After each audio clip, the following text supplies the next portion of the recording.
Slow Homestead. I'm Carol, and today I've got a big project going, something that I've been working on lately. Now it's really weighing on me and I need to get at it and get this project done.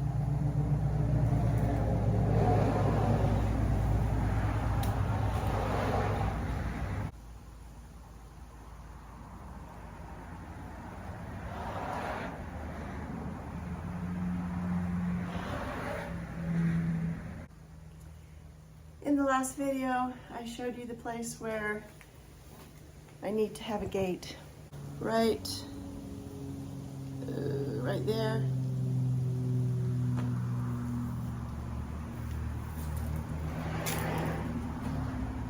My purpose is to keep the deer out of my yard and out of my garden. So that's what I've been working on for quite a while now. First thing I'm going to do is sweep out the garage and close this big garage door so that I can have some peace and quiet in here from the traffic also. So let's get busy.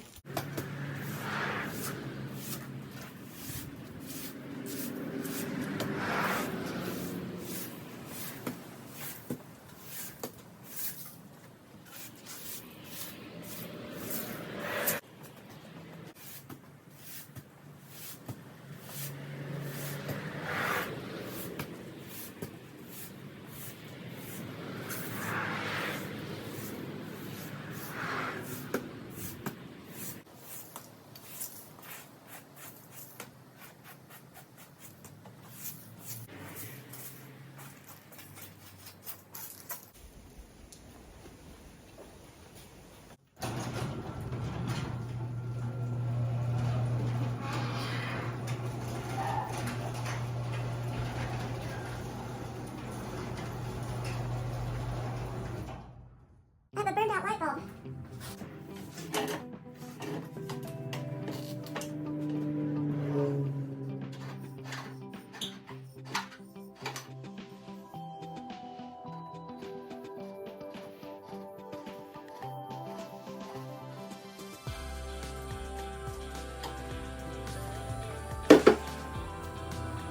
Yeah, that's better.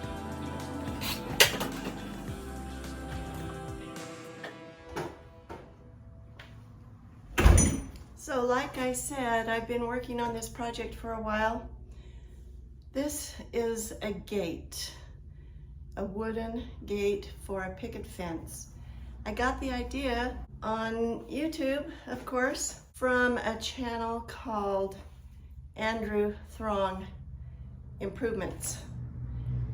Last name T-H-R-O-N. And even though he talks really fast and he goes through the projects really fast, because you know you can just keep watching it over and over again. You can stop in places and look at things.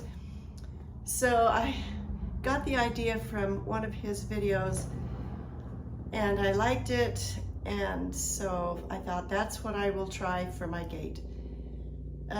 Hopefully it's more than just trying it. Hopefully it will work. I changed a few things. Sorry, Andrew. But the 2x4s that he used for the frame of the gate, I don't think that will work with me, because if I use 2x4s, it's a big opening, it's a big gate for a walkway. It's like, I don't know, at least 4 feet, maybe more. So I decided to use 1x4s for the frame of the gate instead of 2x4s. Now, because I was using 1x4s, I found out that it was more difficult to angle in a screw to connect 2 boards together, because you don't have the width that you do with a 2x4. But I did some redneck fencing procedures that you're probably all going to laugh at and say that will never work. But I'll show you what I did, and then you can make comments and bawl me out if you want to. There's the gate so far.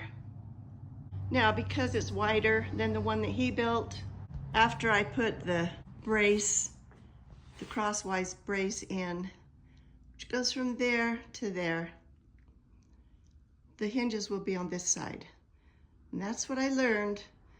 If the hinges are on the left, this is the way the brace goes.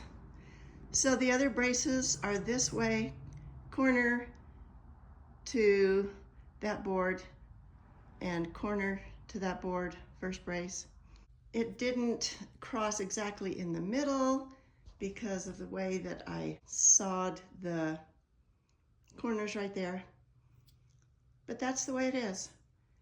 Up there in that space will be, I think 8. I cut out 8 ballisters, and they will go vertical along there. And that's what I need to work on today. In order to keep the frame together so that I could turn over the whole gate, upside down if you will, and put the slats on the other side, I didn't have the right hardware. I didn't have the exact length of screws that I needed. So I had to hunt some up in our junk box. Also, I didn't have the perfect nails if I wanted to use nails instead of screws. So after hunting around, trying to gather up what I could without having to drive in town, go to the store, I needed to give it some more strength besides the flimsy nails and screws that I had. And I needed to turn it over to apply the pickets to this side. And on this side, I did use some of the best screws that I had along the top there and also along the bottom down there. Now, like I was saying, in order to give it more strength, to be able to turn it over, so yeah, get ready to laugh.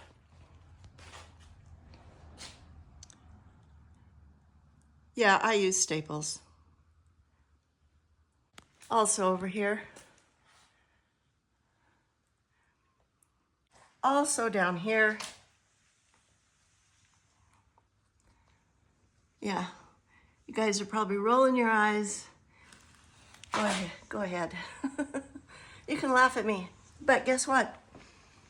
It made it strong enough where I could take this structure, turn it over so that the slat side was facing up on this floor.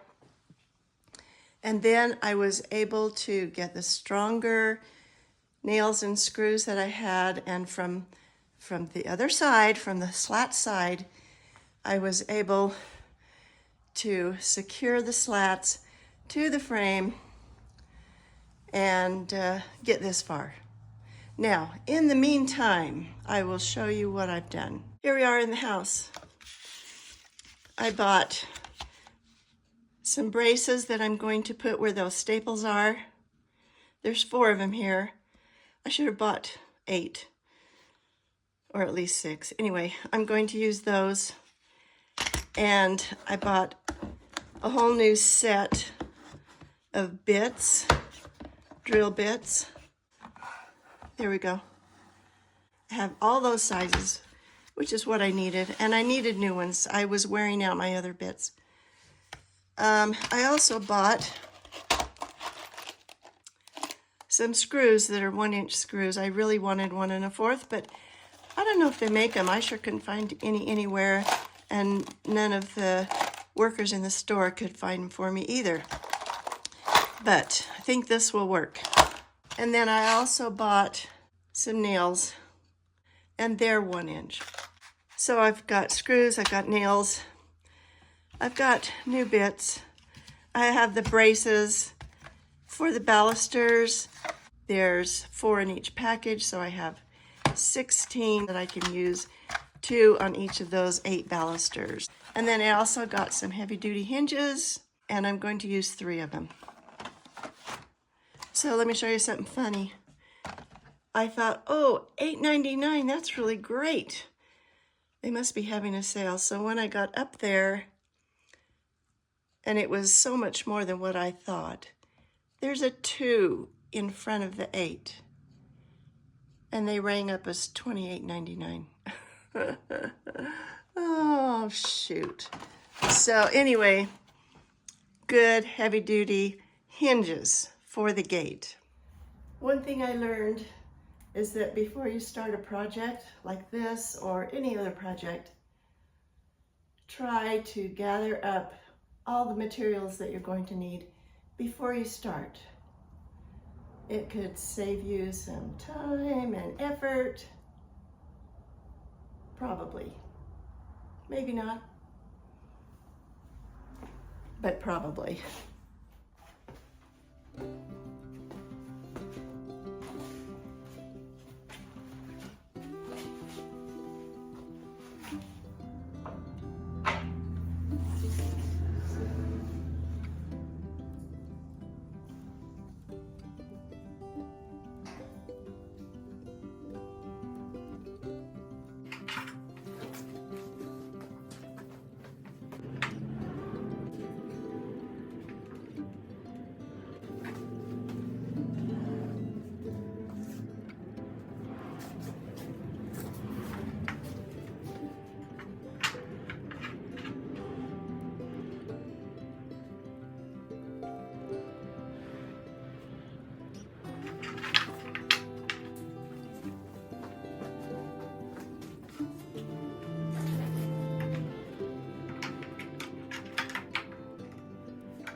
Now I have a star bit on my drill and this little box of 1-inch screws with star head on them. So I'm just going to go around and secure some of the areas that, I don't know, I shouldn't have weaknesses anymore, but just in case, I'm going to put a few screws in this, and I'll feel better if I do that.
finished putting several screws, the right kind of screws, hopefully around there. And then I took the balusters and measured them and measured the space and put in the first one. So I'll show you that. It's this one right here.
Some of these balusters are just a little bit too long, not enough to actually saw off as far as I can tell. And I think what I'm going to do is just try sanding them down a little bit.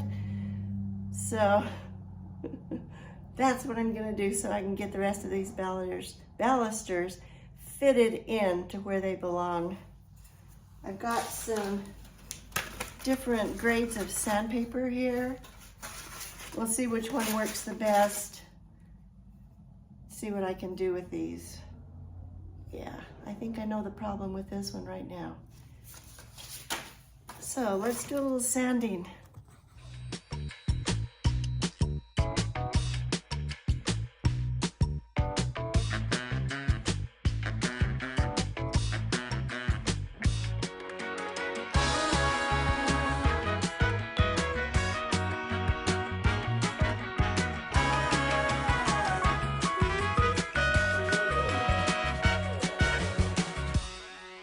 Well, the sanding didn't work that well. It wasn't the answer. So I got out my little circular saw and I trimmed off as little as I could on those last balusters. And it's working a lot better now. At least it's going faster. And so I've been able to get 5 of the balusters in place now. I've got 1, 2, 3, 4, 5. This one I'm still working on. I just need to finish screwing in the screws. And that one, that needs to go that way. Anyway, just need to finish putting in the screws. That screw goes down there. And then I will go on to the next ones, 6, 7, 8. And I'll get as much as I can get done tonight before it gets too cold out here in the garage. That's the plan. Also, I get to go to a play tonight that my granddaughter is in, so I'm excited about that. I don't know if I'll get these 3 done before I have to get ready to go. Hopefully, I guess I'm gonna have to continue this probably after I get back, or tomorrow. Or maybe I'll just call it good for today and end this video and then make a new video for the rest of this project. That's what I'll do. So as I'm working on the rest of this, I'll just remind you that, as you well know, even when you take it slow, you can accomplish a lot. So good luck on your projects, whatever it is you're doing now. I hope you have success, and I hope it doesn't take as long for you as today has been for me to try and get some progress on this gate. So good luck, good night, and have a great rest of your evening.